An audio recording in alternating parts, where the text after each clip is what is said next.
আসসালামু আলাইকুম।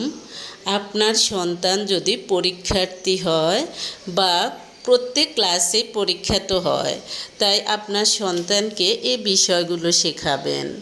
যেমন বারবার পানি যেন না খায় এবং বারবার টয়লেটে যাওয়ার অভ্যাস যেন না থাকে। তারপর হলো নির্ধারিত সময়ের মধ্যে উত্তরপত্র লেখা শেষ করতে হবে।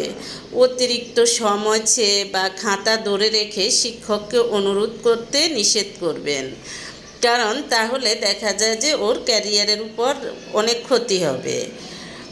নাম্বার 3 হলো নিজের পরীক্ষা শেষ হয়ে গেলে খাতা জমা দিয়ে নীরবে যাতে বেরিয়ে আসে।